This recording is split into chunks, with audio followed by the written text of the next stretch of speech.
Hello everybody, this is Blazy and welcome to Blazy Africa's channel.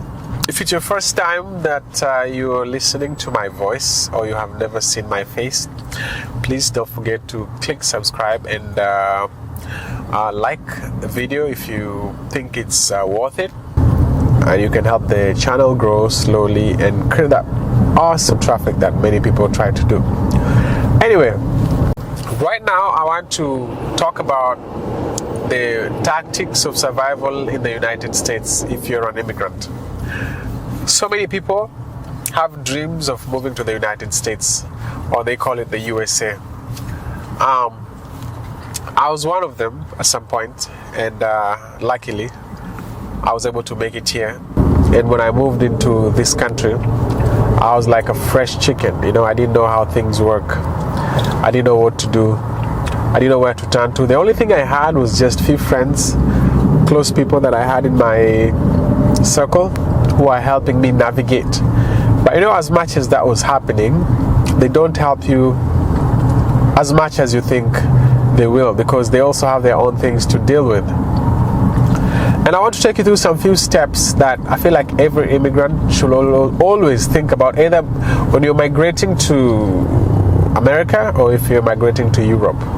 These are the these are the key things to consider if you're thinking of migrating to Europe or America. One of them is you lose your rights, the rights you used to have in your country. As soon as you leave your country, you lose them, you move here, you get a new one.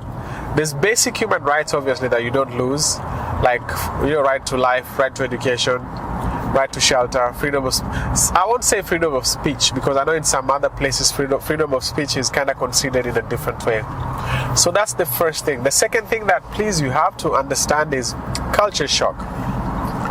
As you move to a foreign country, you find people in that locality do things different. They eat different kinds of food. They might even worship a different kind of God. All these things might be foreign to you, and it might affect you if your expectation was not as I said. So always be very ready for culture shock or culture change. Another thing to always point out is the fact that at some level you'll go through a very crazy depression process. Many people get so depressed as soon as they leave home. And it's worse even in the US, actually, because America is kind of considered a country that is more driven towards material gain. So people are so busy here, social life does not exist. People just work, buy nice cars, buy big houses, and that's how it is until death. I think you can look, even if you look at this video, in front of me, there's nice cars. Like I can see a G-Wagon in front right there, the black car. These two cars that you see in front of me are not that fancy, but you see so many nice cars like Audis and Range Rovers, but people who are driving these cars don't seem to be happy because they don't have a social life. You know what I mean? So that's something that you'll end up dealing with when you move to the United States, the sense of depression and loneliness. So I hope if you're going through this right now, I'm sorry, but if you haven't yet, be prepared. Another thing to talk about is the idea of America boasts itself as the leader of the planet. So you'll find Americans tend to be so proud of themselves. They feel like they are so entitled and they own everything. Many of them actually are not humble. They might show you a smile, but sometimes it might be a fake smile. But deep inside, they look at you as a little bit lower according to the country you're coming from. Talk about racism, this is one of it, because towards even Africans, because they think Africans are primitive. You find many Americans who will even ask you if you've ever seen a television, because they are ignorant and they haven't been exposed to so much education that can help their mindset kind of reset or know a lot of stuff. So that's one thing also that you have to put into consideration. Another thing, you'll find other Africans or other people from your country who are already here, and they'll try to act like your parents. These people are always very funny. You're from the same country with them, they've been here, maybe even sometimes they've been here only 1 year, or like even sometimes 4 months. And as soon as you arrive here, they want to shape you as to what they want you to be like, which is very funny. I'm not a big fan of that. It's not so fair. And something to do is always watch out for those people. Actually, those people might be dangerous than even the local Americans, because they will never want you to rise above them. They'll want you to listen to what they tell you and how to do it. And I know it's from the perspective of care, but you'll see a big change when you try to tell them that you also have a freedom of choice. And then they'll feel like you act proud, or you're not listening, or you think you know.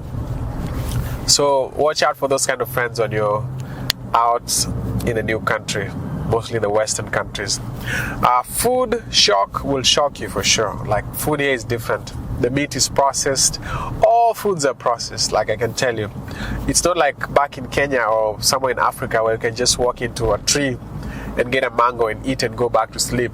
No, here you buy things mostly in the store. And another thing is, neighbors here don't talk to each other. There's a high chance that you might end up staying in a neighborhood and you have neighbors, but you'll never even know their name, even after 5 or 10 years. People here like to keep to themselves. They don't like to associate with people. They feel like it's awkward. Like, who are you? Why are you saying hi? Why are you smiling to me? And that's why relationships are terrible. And for those guys who like to fall in love, I have to give you this. Romantic relationship in this country is quite challenging. It's not as easy as it is probably if I use Kenya, for example. Here, people are so naive, people are so traumatized, people are so scared of heartbreaks, and the only thing that thrives here is drugs and sex. So people just connect sexually and they move on. So that's why you hear that there's so many baby daddies, and the kids don't have their fathers, and the mothers are always complaining, because relationship life is very, very rare. Like, you'll find so many single people here who will tell you that, oh, I'm still looking for somebody to marry me. I haven't found any. And I know that can happen in Kenya. You can like, obviously we have single people in Kenya, but if you look at the scale of how it is in the US, it's just too much. You know what I mean? Anyway, I think I'll stop there this video, and I hope you liked my drive. It's a quite beautiful time. It's right now it's 6, close to 7 p.m. Actually, it's 7:20 p.m. On Monday. It's very cold and chilly, but still it's quite beautiful. We're kind of stuck on traffic. This is an expressway, which is supposed to even be more faster than the highway itself. But you know, it's that time when people are leaving work and they're ready to go back to their houses. So the traffic is always tight. Until next time, guys, don't forget to click subscribe. Adios.